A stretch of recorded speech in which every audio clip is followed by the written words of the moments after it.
Hello, everyone. Welcome to Sidekicks with Lolo and Heather Gudenkauf, where we interview your favorite authors about some of their favorite things. So today we are so thrilled. We are welcoming best-selling, award-winning author, Catherine McKenzie.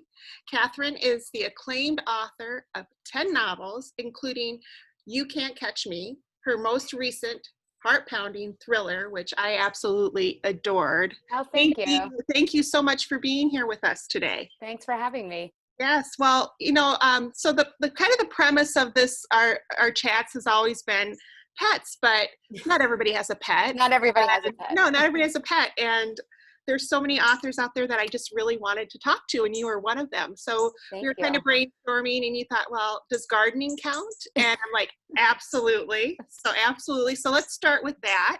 What kind of gardening do you do? You know what? I really just have like a herb garden and a small vegetable garden. Being at home, and for years I've wanted to have a vegetable garden, and it's just never happened. But being at home, Yeah. all these months I've had an opportunity to do it. So I see you have a tomato plant. I have one. It's outside of my Wi-Fi doesn't reach there, but I have an enormous broccoli plant and a cauliflower plant that is hoping to catch up, I think, and some tomatoes and maybe some peppers if it all works out. So Oh, that's fabulous. Yeah, and full disclosure here, I'm sitting here like I had anything to do with this beautiful plant here. No, my daughter, who's home from college because of a COVID and for the summer, said we should plant a little herb garden, and so we did. Except ours is more of a salsa garden, so we've got cilantro, some tomatoes, nice. little baby jalapenos somewhere in here. Oh yeah, I like that idea. I like the theme. yeah, tiny one there. So I get all the benefits, but I can't take any of the credit for it at all. Well, you made your daughter, so That's true. That's true. Yeah, did that well. So yeah.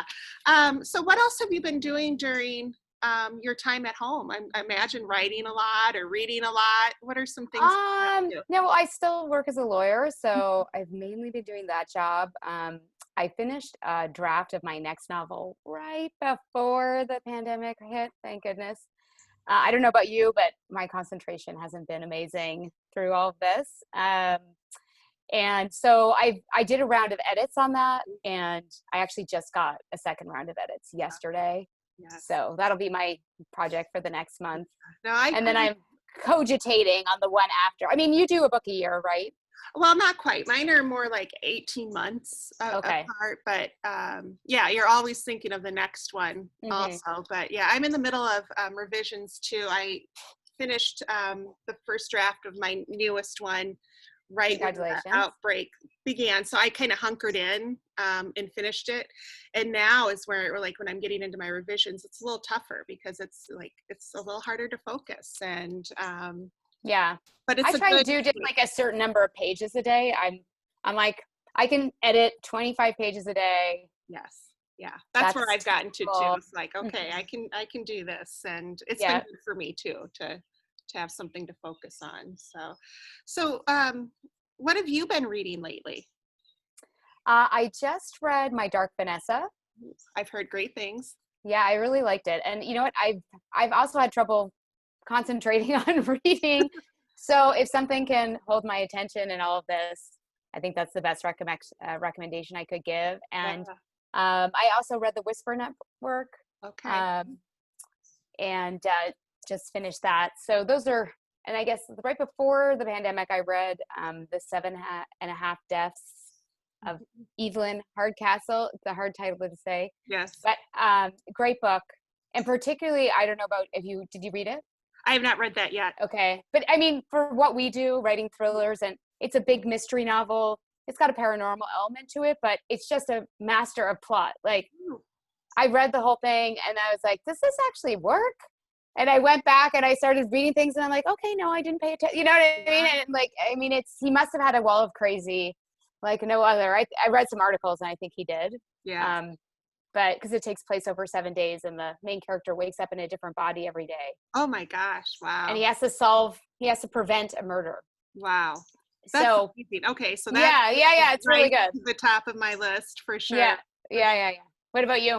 I've been trying to read a lot too. I'm kind of one of those people who has 3 or 4 books going at a time. And some that I've read recently yours, of course, which we'll talk about in just a moment. Lisa Unger's has a new one coming out, Confessions on the 745, which is excellent, really Oh, good. cool. I've been reading, there's one coming out too by Julia Heberlin, who it's called We're All the Same in the Dark, which is also fabulous. And Good title. Just getting ready to start by a debut author, Saving Ruby King. And I'm really excited to jump into that one as well. So and I've been listening to a lot of audiobooks too. So I've been listening to while I walk, Lolo, The Hate You Give, which I read that a couple years ago. Yeah, I got to it, and it's amazing as well. And so so lots of time for reading, but I have to admit to my attention span is a little short for how long I read. But I've been reading a lot. I've been reading. I can't do audiobooks because I listen to podcasts or TV shows to fall asleep. So somebody talking to me in my ear is like, now it's time to go sleepy. Yes. So I can't do it. But I mean, I think it's great. It's amazing.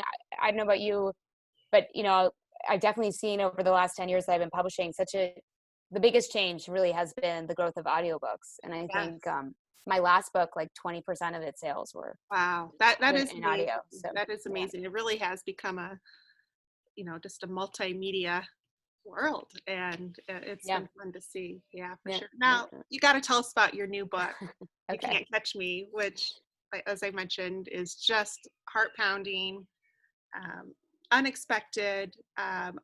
I found myself, and I pride myself on being able to figure things out, and and I couldn't. So good. Yay, that's good. So tell us about the book. So You Can't Catch Me. It's not my hair, though. I did do a book face Friday where it looks like it's mine. But it's about a woman named Jessica Williams who meets another woman named Jessica Williams at an airport bar, and they connect. And then Jessica 1, as I call her, leaves for her trip. When she comes home, all her money is gone, and Jessica 2 took it. And she goes to the police, and they're not going to do anything about it. So she decides to track her down herself, and she encounters a string of women with the same name who've all been defrauded by the same person. Yeah, it's absolutely riveting. And like I said, all the pieces, when they come together, it's like, wow. So I'm glad it worked out. I gave my copy editor like a heart attack, basically. He wrote in like the second round of copy edits, he was like, this is the most complicated book I have ever copy edited. Oh, I think that's a compliment. It is. I don't know. They made it look so easy, but you knew, like, you could tell, just the behind the scenes plotting and planning. It was just well, I had to definitely know from the beginning. It's interesting because the way it turned out is the way I wanted to do it, but at some point in the drafting, my agent wanted me to pull back a little bit without giving away the reveal. She wanted me to pull back a little bit on some of this stuff, and I was like, it's not working. So I just stuck to my original plan. I'm glad I did. You know what? I think it's one of those things too. I knew the ending would be one of those things where it's like, some people are like, what is this? I hate you. I thought it was perfect.